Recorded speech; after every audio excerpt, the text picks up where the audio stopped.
దేవుని వాక్యము మనకు వినబడుతున్నప్పుడు దేవుని వాక్యాన్ని ఆలకించాలి, ఆలకించాలి, వినాలి. విని దాన్ని మన హృదయంలో భద్రపరచుకోవాలి.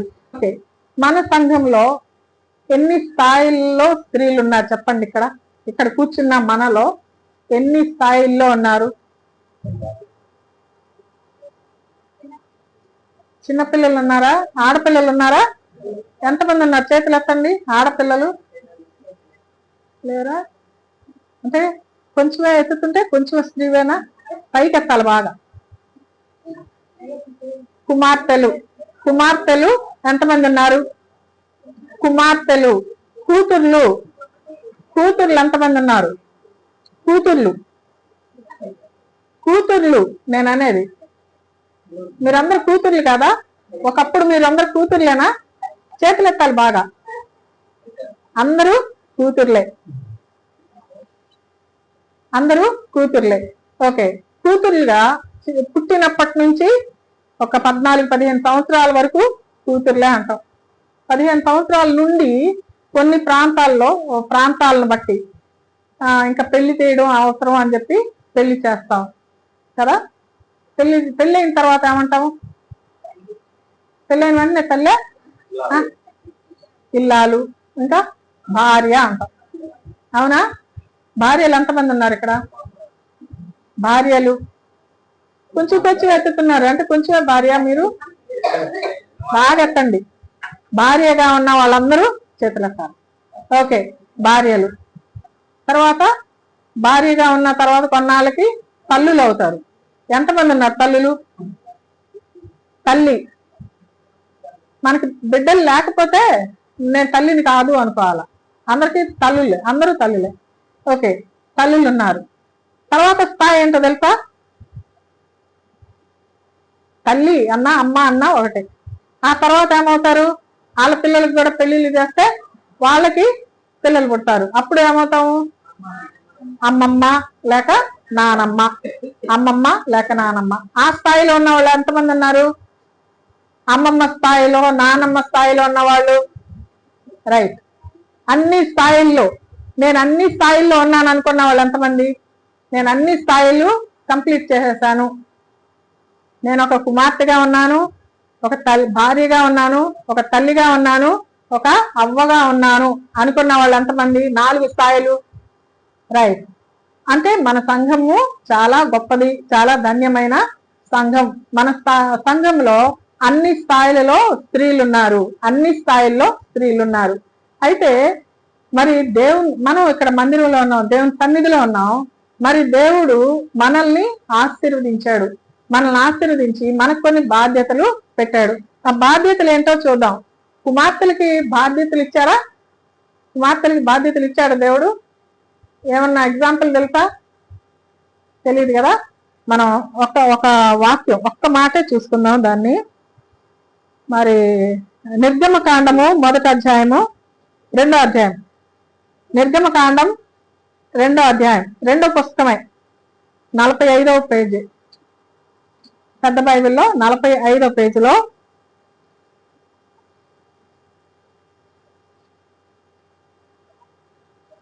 4వ వచనం చదువుతారా? వానికి ఏమి సంభవించునో తెలుసుకొనుటకు వాని అక్క దూరముగా నిలుచుండెను. ఎవరు అక్క? ఆమె పేరు మిరియాం. ఆమె ఒక అక్కగా ఉంది. ఆమె తల్లి ఆమెకు ఒక బాధ్యత పెట్టింది. కుమారుడు అంటే వీళ్ళందరూ కూడా ఐగుప్తు దేశంలో బానిసత్వంలో ఉన్నారు. హెబ్రీలందరూ, ఇశ్రాయేలీలందరూ కూడా వారు బానిసత్వంలో ఐగుప్తు దేశంలో ఉన్నారు. అయితే అక్కడ ఫరో రాజు ఏం చెప్పాడంటే, అక్కడ మగపిల్లోడు పుడితే మాత్రం వాడిని ఉంచొద్దు, చంపేసేయండి, ఆడపిల్ల అయితే బ్రతకనివ్వండి అన్నారు.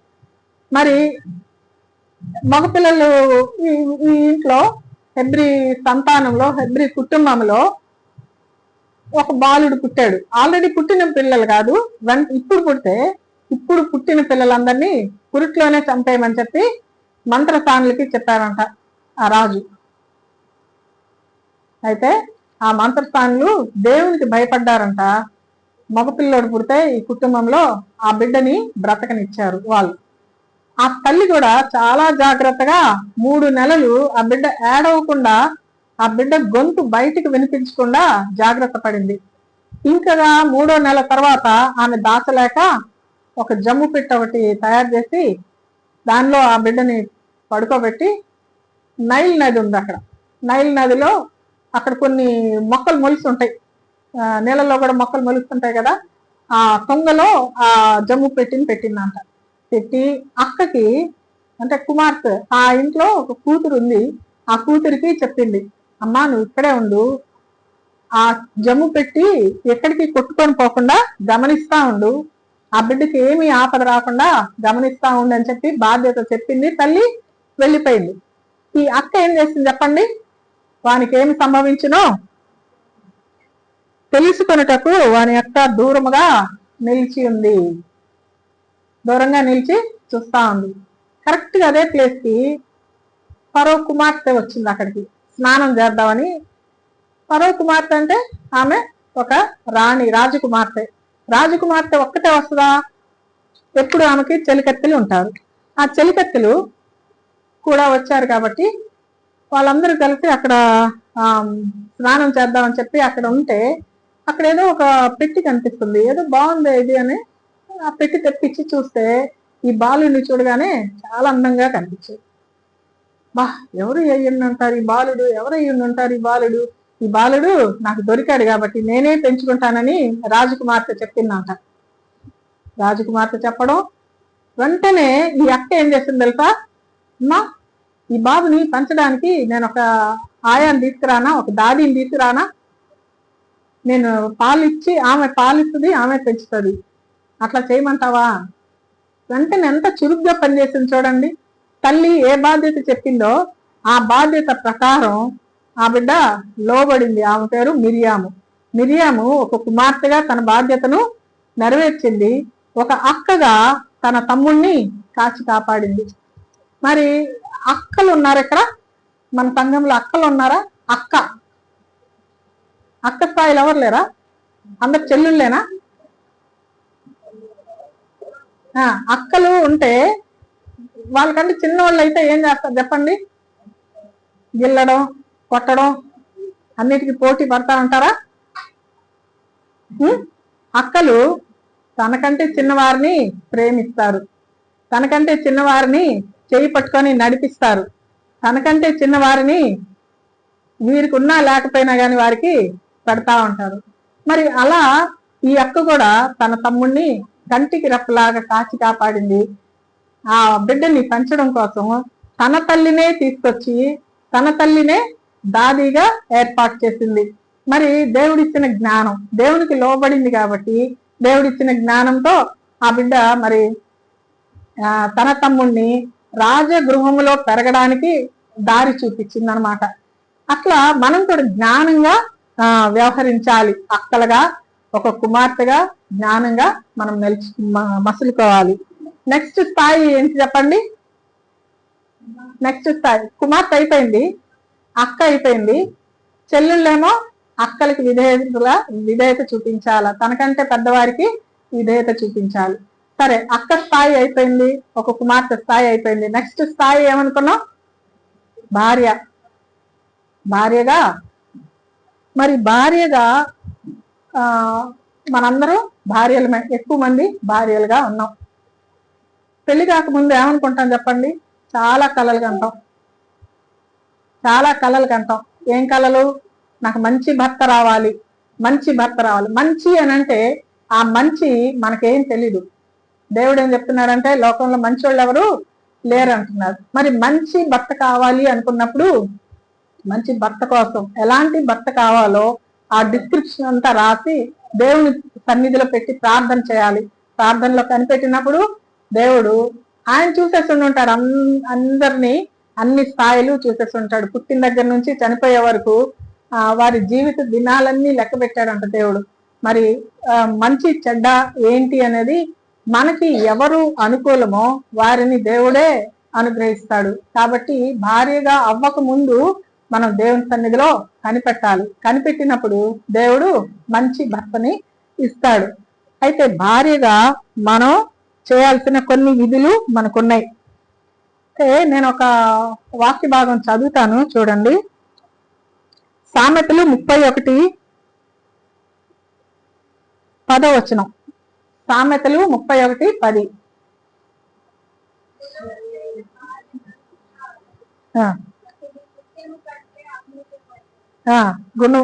చాలమ్మా. గుణవతి అయిన భార్య దొరుకుట అరుదు. మనమైతే కలలు గంట మంచి భర్త కావాలని, ఎవరో మన కోసం కూడా ప్రార్థన చేస్తా ఉండుంటారు, నాకు మంచి భార్య కావాలి అని. ఆ మంచి భార్యని దేవుడు ఏమంటున్నాడంటే గుణవతి అంటున్నాడు. గుణవతి అయిన భార్య దొరుకుట అరుదు, అతిది ముత్యము కంటే అమూల్యమైనది. ముత్యము కంటే అమూల్యమైనది. మరి అలాంటి భార్యగా ఉంటున్నామా లేదా అని ఇక్కడున్న భార్యలని ఒక్కసారి ఆలోచించుకోవాలి. ఇంకొక వచనం ఏంటంటే సామెతలు 19వ అధ్యాయము 14వ వచనము 2వ భాగం చదవాలి. సుబుద్ధి గల భార్య యెహోవా యొక్క దానం. దేవుడిచ్చే దానం అంట, బహుమానం. దేవుడిచ్చే బహుమానం. ఎవరు ఆ బహుమానం? ఎవరు? సుబుద్ధి గల భార్య. సుబుద్ధి అంటే మంచి బుద్ధి. అంటే మంచి భార్య కోసం ప్రార్థించే భర్తలు కూడా ఉన్నారన్నమాట. భర్తగా కాబోయే ఆయన మంచి భార్య కావాలని ప్రార్థించే వాళ్ళు ఉన్నారు. మనమేమో మంచి భర్త కావాలని ప్రార్థన చేస్తున్నాం. మరి ఇంకా పెళ్లి కావాల్సిన యవ్వన బిడ్డలు మన మధ్యలో ఉన్నారు. మరి వారి కోసం సంఘంగా మనం కూడా ప్రార్థన చేయాలి. వారికి దేవుని భయం కలిగిన, సుబుద్ధి కలిగిన భర్త రావాలని, సుబుద్ధి కలిగిన భార్య రావాలని మనందరం కూడా ప్రార్థన చేయాలి. పెద్దలైన తల్లులు అందరం కూడా మన యవ్వన బిడ్డల కోసం మనం ప్రార్థన చేయాలి. మరి భార్యగా దేవుడు ఇంకొక మాట కోరుతున్నాడు. 14వ అధ్యాయము, సామెతల గ్రంథమే 14వ అధ్యాయము 1వ వచనం. భార్యగా అయిన తర్వాత మన నుంచి దేవుడు ఏం కోరుతున్నాడు ఒకసారి మనం చూసుకుందాం. 14వ అధ్యాయము 1వ వచనం.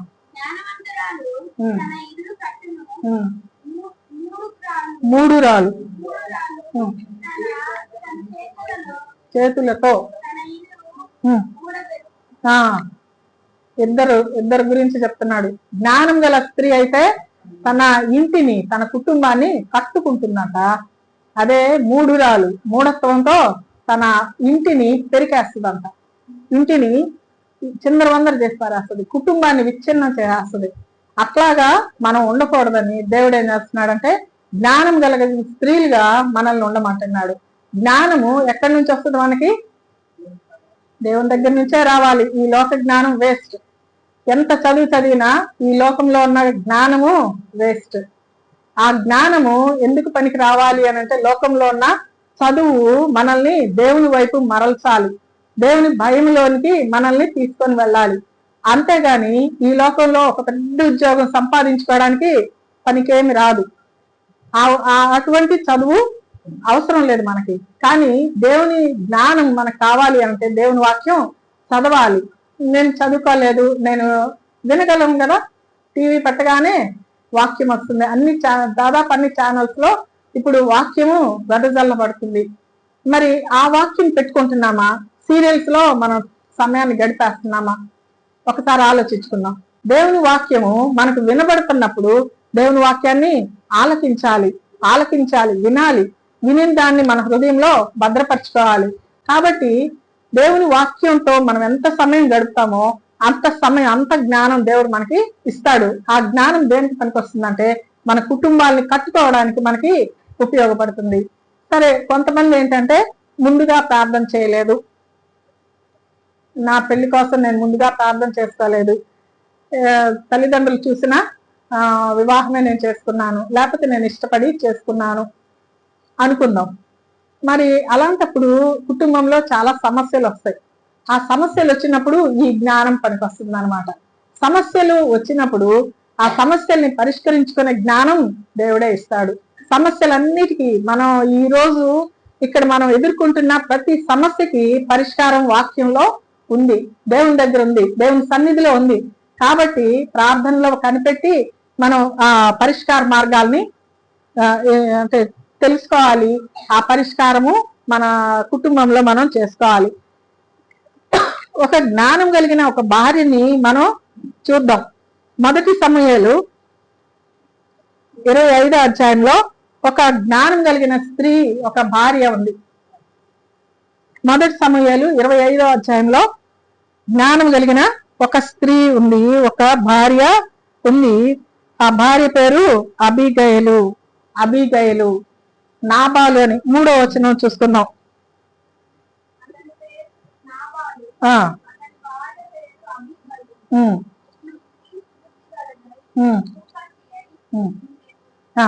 ఆ స్త్రీ ఎలాంటిదంట? సుబుద్ధి కలిగింది. సుబుద్ధి కలిగింది, రూపసి అయి ఉంది. చక్కటి రూపం ఉంది, చక్కటి మంచి బుద్ధి కూడా ఉంది. ఆమె భర్త ఎలాంటిదో చూడండి. అయితే చర్యలను బట్టి చూడగా నాబాలు మోటువాడును దుర్మార్గుడనై ఉండెను, అతడు కాలేబు సంతతి వాడు. ఆయన ఎట్లా చూడంట, ఈమెమో సుబుద్ధి కలిగిన ఆమె, భర్త ఏమో దుర్మార్గుడు అంట. భర్త మోటువాడు, దుర్మార్గుడు. మనం చెప్పిన మాట ఏది పట్టించుకోడు, ఆయన ఇష్టం వచ్చినట్టు చేస్తాడు. కొంచెం కోపం వచ్చిందంటే మూడులు ఏం చేస్తారు? మూర్ఖులు, దుర్మార్గులు ఏం చేస్తారు? కోపం వచ్చిందంటే ఉతికి అవతలేస్తారు కదా, మనల్ని పట్టించుకోరు. మనమేమో అలిగి వెళ్ళిపోతాం. అలిగి వెళ్ళకూడదు. ఈ సుబుద్ధి కలిగిన భార్య నిలబడింది. ఆమె మంచి బుద్ధి చేత ఆయన్ని మార్చుకోవడానికి ప్రయత్నించింది. ఆయనతోనే జ్ఞానంగా కాపురం చేసింది, జ్ఞానంగా నడుచుకుంది. అయితే ఒకసారి వాళ్ళున్న ప్లేస్ లోకి దావీదు, ఆయన శిష్యులు కొంతమంది, ఆయన పరిచారకులు కొంతమంది ఆ ఊరికి, ఆ ప్లేస్ కి వచ్చారంట. అయితే నాబాలుకి చాలా ఆస్తి ఉందంట, చాలా గొప్పోడు. ఆస్తి అని అంటే ఆ రోజుల్లో పశువు సంపద, గొర్రెలు మేకలు ఉంటాయన్నమాట. గొర్రెలకి సంవత్సరానికి ఒకసారి ఏం చేస్తారు? బొచ్చంతా కత్తిరించేస్తారు.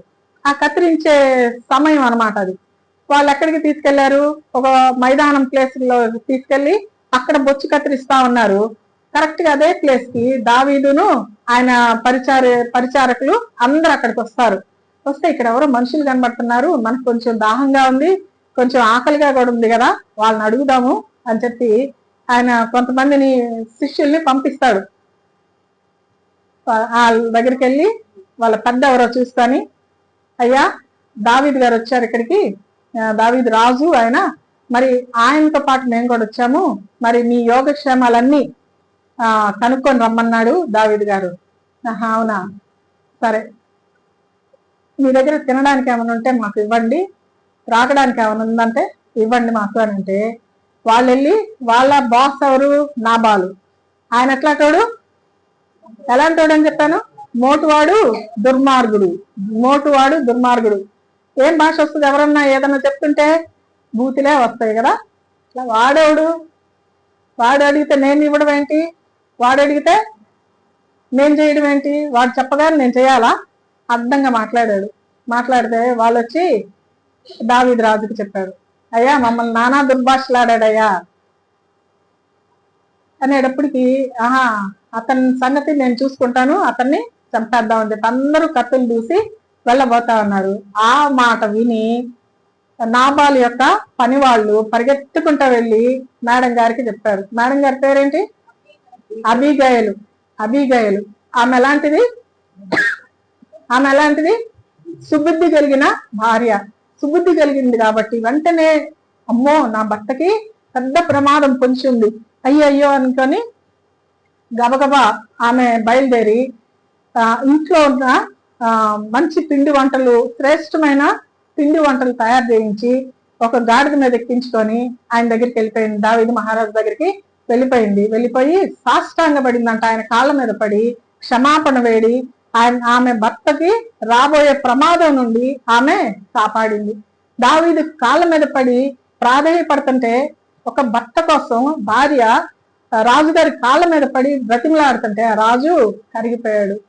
ఇద్దరికి ఒక్క విషయం కామన్ గా ఉంది, ఏంటంటే ఇద్దరికి కూడా ఒకటే మైండ్ ఉంది. ఏంటి అని అంటే, దావీదు దేవునికి భయపడేవాడు, ఈ సుబుద్ధి కలిగిన అబీగయలు కూడా దేవునికి భయపడేది. అందుకనే ఎప్పుడైతే వచ్చి దావీదు రాజు కాళ్ళ మీద పడి భర్త విషయం బ్రతిమాలుతుందో, భర్త వదిలేశాడు. నాబాల్ని చంపలేదు కానీ ఆమె మనవని అంగీకరించాడంట. తర్వాత ఈమె మళ్ళా తిరిగి వెళ్ళేటప్పటికి ఇంట్లో పెద్ద విందు జరుగుతా ఉంది. బాగా తాగేశాడు. బాగా తాగేసిన తర్వాత ఇంకా ఒళ్ళు తెలియదు కదా, పడుకొని నిద్రపోయాడు. ఆమె వచ్చింది కానీ ఇంట్లోకి ఏం మాట్లాడలా, మంచి గాని చెడు గాని ఏం మాట్లాడలా. ఆయనకి మత్తు దిగిపోయిన తర్వాత విషయం చెప్పిందంట. ఇట్లా నిన్ను చంపడానికి ఆయన ఆయన పరివారం అందరూ కూడా కత్తులు తీసి రాబోతున్నారు నీ మీదకి. ఆ మాటకి భయపడిపోయాడు. ఆ భయపడడంలో బిగుసుకుపోయాడంట. బిగుసుకుపోవడంతో ఆయన దేవుడు మొత్తాడు గనక అతను చనిపోయాను అని 38వ వచనంలో ఉంటుంది చూడండి. 37, 38 ఉదయం 37 నుంచి చదువుమా.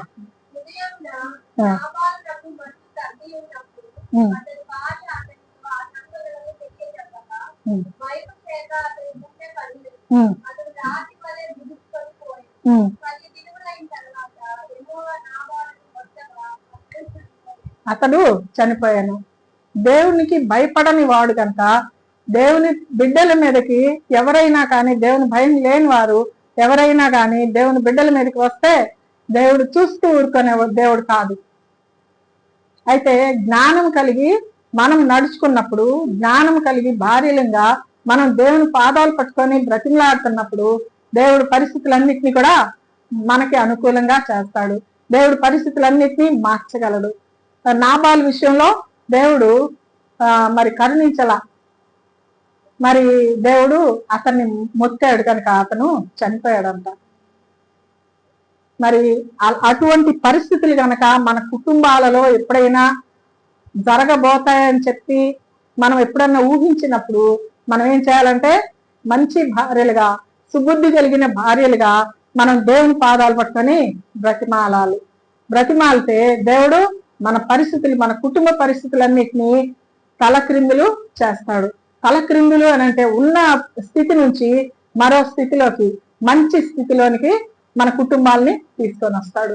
అంతేగాని లోకస్తులు చేసినట్టు మనం చేయడానికి వీలు లేదు. దేవుని ఎరిగిన బిడ్డలంగా దేవుని పాదాలు పట్టుకొని మనం గోజారాల్సిందే కానీ దేవునికి అవమానకరంగా మనం బ్రతకకూడదు. మరి మంచి భార్యలుగా అయిన తర్వాత మన బిడ్డలకి వివాహాలు చేయాలనుకుంటాం. మన బిడ్డలు పెంచి పెద్ద చేసిన తర్వాత మన బిడ్డలకి వివాహాలు చేయాలనుకుంటాం. మన బిడ్డల వివాహాల విషయం కూడా తల్లులుగా మనమే దేవుని పాదాలు పట్టుకొని మన బిడ్డల వివాహాల గురించి ప్రార్థన చేయాలి.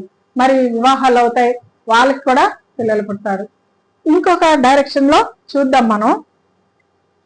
మరి తల్లిగా కొన్ని బాధ్యతలు మనం చూసాం. ఇప్పుడు తల్లి అయిన తర్వాత మన బిడ్డకి వివాహం చేస్తే మనకు ఇంకొక తల్లి కూడా వస్తుంది. మదర్ ఇన్ లా అంటాం. మదర్ ఇన్ లా చట్టం అనుగ్రహించే తల్లి. చట్ట ప్రకారం మనకు తల్లులు వస్తారు. అత్తగారు అంటే ఎవరు?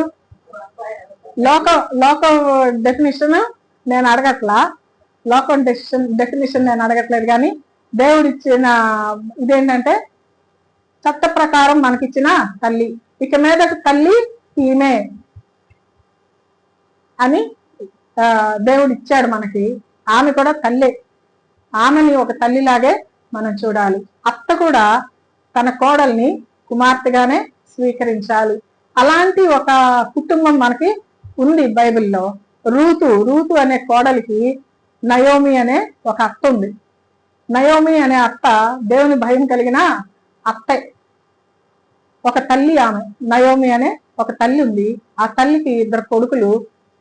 తన భర్తను తీసుకొని 2 కుమారులను తీసుకొని మన ఉన్న ప్లేస్ లో కరువు వచ్చిందని చెప్పి ఏం చేసింది? ఆమె అన్య దేశానికి వెళ్ళిపోయింది. దేవుడు నచ్చలా. దేవుని సన్నిధిలో ప్రార్థించుంటే కరువు తీరిపోయి ఉండేది. కానీ దేవుని సన్నిధిలో ప్రార్థించలా. సొంత జ్ఞానం ఉపయోగించి అన్య దేశానికి వెళ్ళిపోయి అక్కడ బాగా హాయిగా ఉండొచ్చు, బాగా సంపాదించుకోవచ్చు అని చెప్పి మోయాబ్ అనే అన్య దేశానికి వెళ్ళిపోయింది. వెళ్ళిపోయిన వాళ్ళు ఊరుకున్నారా?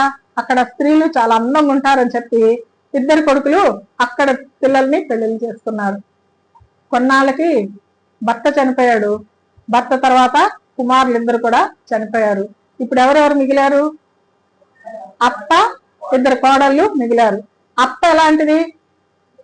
దేవుని భయం కలిగింది. కోడళ్ళు ఇద్దరు అన్య స్త్రీలు.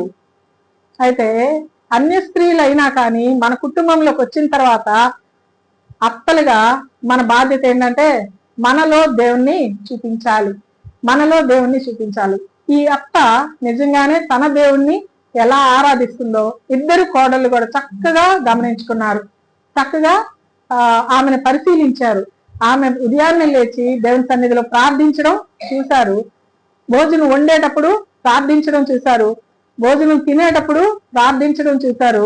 సాయంత్రం పడుకునేటప్పుడు కుటుంబ ప్రార్థన ఎలా జరిపిస్తుందో చూశారు. అందుకనే మరలా ఆమె స్వదేశంలో కరువు తీరిపోయిందని చెప్పి తెలుసుకున్నప్పుడు మరలా తిరిగి ప్రయాణం అవ్వబోతుంది. అమ్మా నేను మా దేశం వెళ్ళిపోతాను, మీరు మీ అమ్మల దగ్గరికి వెళ్ళిపోండి అమ్మా అని చెప్పింది ఒక రోజు పిలిచి. పెద్ద కోడలేమో ముద్దు పెట్టుకొని సరే అమ్మా నేను వెళ్తాను అని చెప్పి వాళ్ళ వాళ్ళ ఇంటికి వెళ్ళిపోయింది పెద్ద కోడలు. చిన్న కోడలు, అత్త నువ్వు నీతో రావద్దని నన్ను బలవంతం చేయొద్దు, బ్రతిమాలొద్దు, నేను నీ దగ్గరే ఉంటా, నీ దేవుడినే ఆరాధిస్తా, నీ దేశమే నా దేశము, నీ ప్రజలే నా ప్రజలు, నువ్వెక్కడుంటే అక్కడే ఉంటా, నువ్వు ఎక్కడ చనిపోతే నేను అక్కడే చనిపోతా, మరణం తప్ప మనల్ని ఏది కూడా ఎడబాపకూడదు, విడదీయకూడదు అని స్ట్రాంగ్ గా తన నిర్ణయాన్ని చెప్పేసింది అత్తకి. ఎందుకు చెప్పింది చెప్పండి? అత్తలో ఉన్న దేవుణ్ణి చూసింది, ఆ దేవుని యొక్క గొప్పతనాన్ని చూసింది కనుక ఆ అత్తని ఆమె వెంబడించింది. అత్తని ఎడబాయలేదు. అత్త సరే కూడా పెట్టుకొని వచ్చింది. ఇక్కడ కూడా ఇది కొత్త ప్లేస్ కదా, అన్య దేశస్త్రాలు, ఈ దేశం అంతా దేవుని ప్రజలు ఉన్నారు. ఇక్కడ ఎలా మసలుకోవాలి ఆమెకి తెలియట్లేదు. కానీ ఇంట్లో మాత్రం అత్తగారికి ఏం కావాలన్నీ చేసి పెడుతుంది. అయితే వారికి తినడానికి కావాలి కదా, అమ్మా నేను వెళ్ళి ఏదన్నా పొలంలో పని చేసుకొని వస్తానమ్మా అని చెప్పి పర్మిషన్ తీసుకొని వెళ్ళింది. అత్తగారు కూడా చక్కటి మరి దారి చూపించింది, చక్కగా నడిపించింది. ఫలానా చోటుకి వెళ్ళమ్మా, ఫలానా చోట అక్కడ ఆమెకు తెలియదు. ముందు ఒక పొలంలో వెళ్ళి పని చేస్తుంది. సాయంత్రం వచ్చిన తర్వాత ఇన్ని గింజలు తెచ్చుకుంది. అమ్మా ఎక్కడ పనిచేసావు ఈరోజు అంటే, ఆయన పేరు బోయిజ్ అంటమ్మా, ఆయన పొలంలో పనిచేస్తానంటే అతనైతే మనకి బంధువే అని చెప్పి అక్కడికి వెళ్ళమ్మా, ఆయన చాలా మంచోడమ్మా. అలా ఆమె అక్కడికి వెళ్ళి పనిచేస్తా ఉండేది. కొన్నాళ్ళకి ఆయనకి వరుస అవుతుంది అనమాట. ఆయన కూడా ఈమెను పరిశీలిస్తున్నాడు, ఈమె కూడా ఆయన్ని పరిశీలిస్తుంది. నయోమి ఒక తల్లిగా, ఒక అత్తగా, ఆమె దేవుని భయం కలిగిన వ్యక్తిగా మరి మాట్లాడి పెద్దలతో కూడా మాట్లాడి ఆయన ఒప్పించి ఆయనకి వివాహం చేస్తుంది. అదంతా దేవుని ప్రణాళిక. అయితే దేవుని ప్రణాళిక వీరి విషయంలో ఎందుకు నెరవేరింది అనంటే దేవునితో సత్సంబంధం కలిగి ఉన్నారు కాబట్టి ఒక మంచి భార్యగా అయింది రూతు. మొదట్లో కాదు కానీ తర్వాత మంచి భార్యగా అయింది. మరి యేసు ప్రభు యొక్క వంశావళిలో ఆమె కూడా ఉంది. మరి అలాంటి భాగ్యం ఎలా వచ్చింది అనంటే అత్తలో దేవుణ్ణి చూచింది. అత్త దేవుడే నా దేవుడు అని చెప్పి స్వీకరించింది. మరి మంచి కోడలుగా ఆమె మంచి పేరు తెచ్చుకుంది. మరి దేవుడు కూడా ఆమెను ఎంతగానో ఆశీర్వదించాడు. అలా మరి నెక్స్ట్ స్టేజ్ ఏంటంటే అవ్వ, అమ్మమ్మ లేక నానమ్మ. మనం ఒక్క మాటలో చెప్పుకోవాలంటే అవ్వ అంటున్నాను నేను.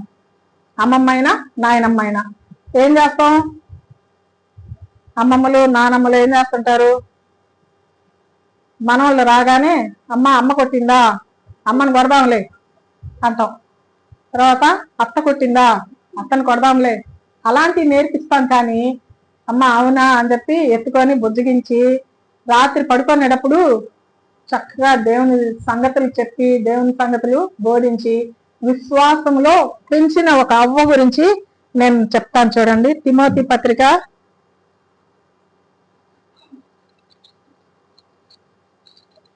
2 తిమోతి 1వ అధ్యాయము 5వ వచనం. 2 తిమోతి 1వ అధ్యాయము 5వ వచనం.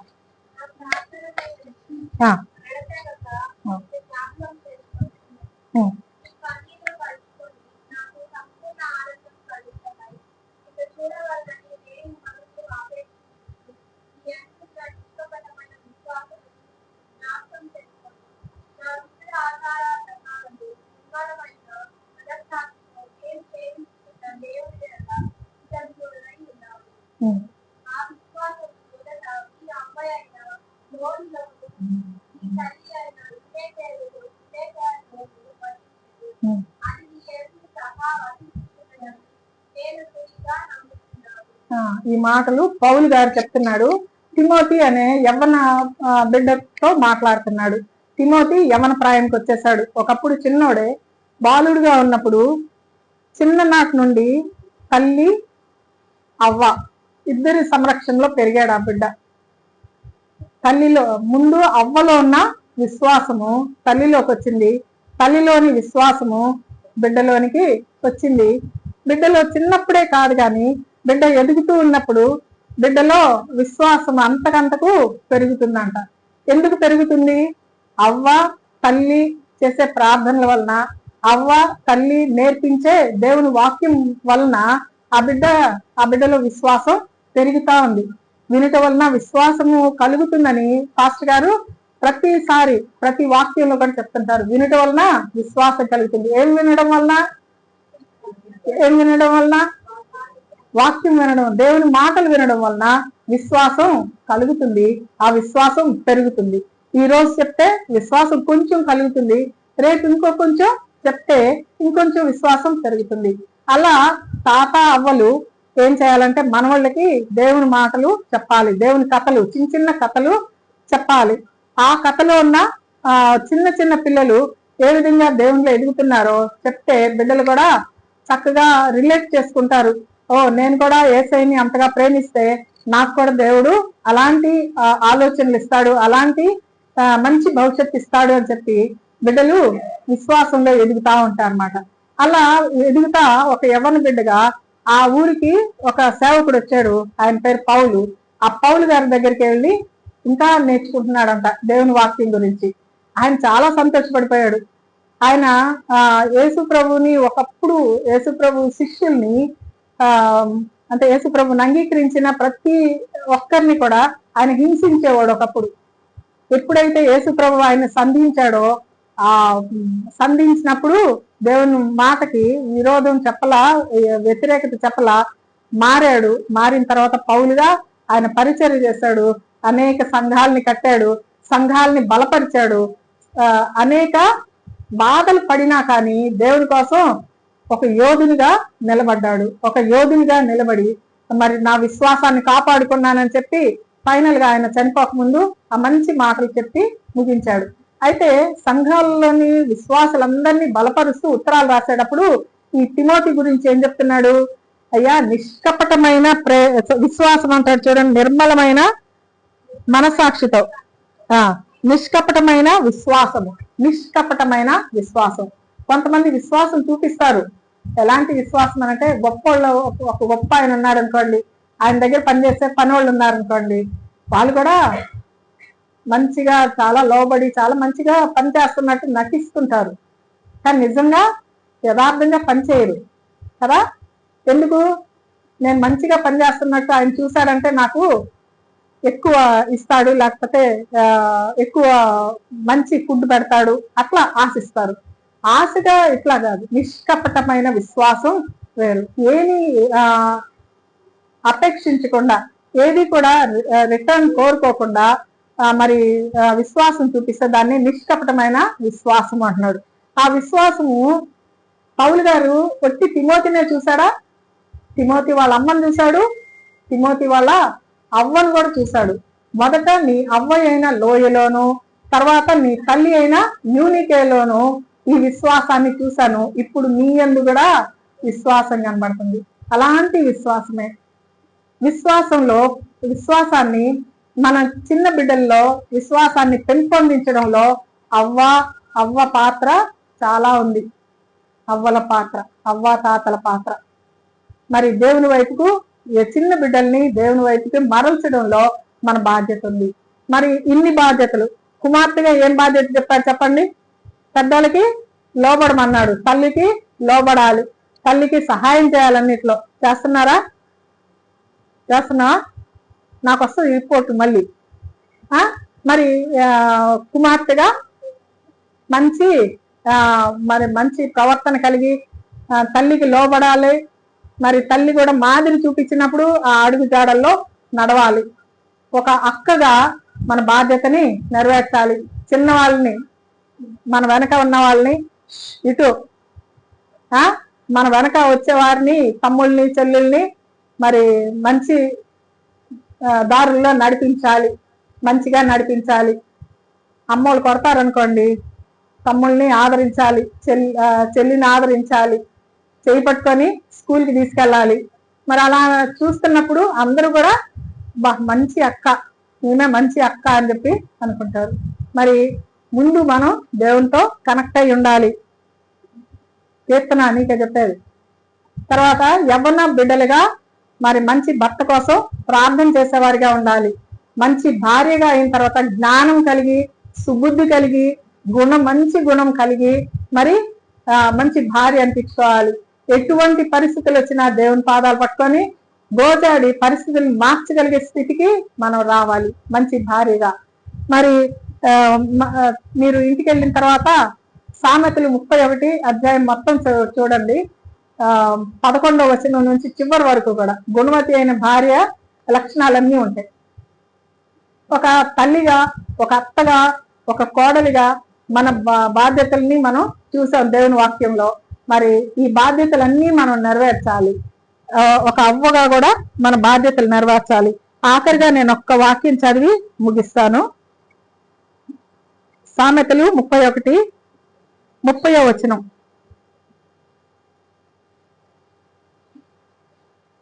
సామెతలు 31:30 వచనం.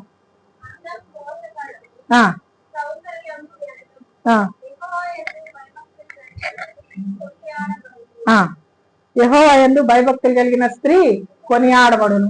ఎవరితో కొనియాడబడుతుంది? అందరితో కూడా కొనియాడబడుతుంది. సంఘంలోనే కాదు, మన ఇరుగు పొరుగులో కూడా కొనియాడబడుతుంది. యెహోవా యందు భయభక్తులు కలిగిన స్త్రీ కొనియాడబడును. ఆ మాటలు మనం ఒక 3 సార్లు పలుకుదాం, అందరం పలుకుదాం, నోరు తెరిచి నా వెనక చెప్పండి. యెహోవా యందు భయభక్తులు కలిగిన స్త్రీ కొనియాడబడును. యెహోవా యందు భయభక్తులు కలిగిన స్త్రీ కొనియాడబడును. యెహోవా యందు భయభక్తులు కలిగిన స్త్రీ కొనియాడబడును. ఇప్పుడు చెప్పండి. యెహోవా యందు నేను భయభక్తులు కలిగి నడుచుకుంటాను. యెహోవా యందు నేను భయభక్తులు కలిగి నడుచుకుంటాను. యెహోవా యందు నేను భయభక్తులు కలిగి నడుచుకుంటాను. అందరి చేత కొనియాడబడేది దేవుడు తీసుకుంటాడు. మనం ఎక్కడికి వెళ్ళినా గానీ ఈమె ఎంత మంచి, ఆమె ఎంత మంచి బిడ్డ అని చెప్పి కొనియాడేది ఇతరులు కొనియాడతాడు. ఆ క్రెడిట్ అంతా దేవుడు మనకి ఇస్తాడు. కాబట్టి దేవుడు స్త్రీగా మనకిచ్చిన మన బాధ్యతల్ని మనం నెరవేర్చడంలో దేవుని సహాయాన్ని కోరుకుందాం, ప్రార్థన చేసుకుందాం. ప్రేమ కలిగిన తండ్రి, ఈ మధ్యాహ్నకాల సమయంలో ఆల్మైటీ సంఘంలో ప్రభువా ప్రపంచ మహిళా దినోత్సవాన్ని నేను జరుపుకుంటున్నాను నాయన. ప్రభువా మరి ఈ సందర్భంగా మీరిచ్చిన శ్రేష్టమైన వాక్యాన్ని బట్టి మిమ్మల్ని స్తుతిస్తున్నాను నాయన. స్త్రీగా ప్రభువా మా స్థాయిల్లో మా బాధ్యతలను మీరు జ్ఞాపకం చేశారు నాయన. ఇక్కడ చేరి వచ్చిన ప్రతి బిడ్డని మీరు ఆశీర్వదించండి. వారి వారి స్థాయిల్లో తండ్రి మీ బిడ్డలుగా వారు ఎలా నడుచుకోవాలో ప్రభువా మీరే నేర్పించండి నాయన. ప్రభువా మరి ఏ స్థాయిలో ఉన్నా కానీ ప్రభువా మరి మీ భయం కలిగిన బిడ్డలుగా తండ్రి, మరి మిమ్మల్ని తండ్రి ఆరాధించే బిడ్డలుగా, మిమ్మల్ని తండ్రి మరి ఇతరులకు చూపగలిగే బిడ్డలుగా తండ్రి మా సంఘ స్త్రీలు అందరూ తండ్రి వారి వారి స్థాయిల్లో వారి వారి బాధ్యతలు నిర్వర్తిస్తూ తండ్రి మీకు మహిమకరంగా, మీకు ప్రీతికరంగా జీవించడానికి సహాయం చేయండి. నేను యెహోవా యందు భయభక్తులు కలిగి కొనసాగుతానని చెప్పి ప్రభువా మీ సన్నిధిలో తీసుకున్న ఈ నిర్ణయాన్ని మీరు గౌరవించి ప్రభువా దానికి తగిన తండ్రి జీవితాలు జీవించడానికి నేర్పించండి. ప్రభువా ఎప్పుడైనా తండ్రి చెయ్యి జారి పడిపోతుంటే, కాలు జారి పడిపోతుంటే తిరిగి లేవనెత్తండి నాయన. ప్రభువా సహాయం చేయండి. మీ యందు మేము తండ్రి నిష్కపటమైన విశ్వాసంతో ఎదిగి కొనసాగడానికి కృప చూపించమని, మీ రాకడ వరకు మమ్మల్ని భద్రపరచమని తండ్రి, మీ చేత మెప్పు పొందే బలా నమ్మకమైన మంచి దాసురాల అని మీ చేత మెప్పు పొందే స్థితికి మమ్మల్ని ఎదిగింప చేయమని ప్రభువా మా సంఘాన్ని ఆశీర్వదించమని సంఘ కాపరిని ఆశీర్వదించమని, సంఘ కుటుంబాలన్నింటిని ఆశీర్వదించమని ప్రార్థించుకుంటూ మహిమ ఘనత ప్రభావాలు మీకు ఆరోపిస్తూ ఈ విత్తబడిన వాక్యము ప్రతి హృదయంలో నాటారు ప్రభా, మీకు వందనాలు. ముద్రించండి నాయన, నూరంతలుగా ఫలించినట్లు ఆశీర్వదించమని క్రీస్తు నామములో స్తుతించి ప్రార్థిస్తున్నాను తండ్రి.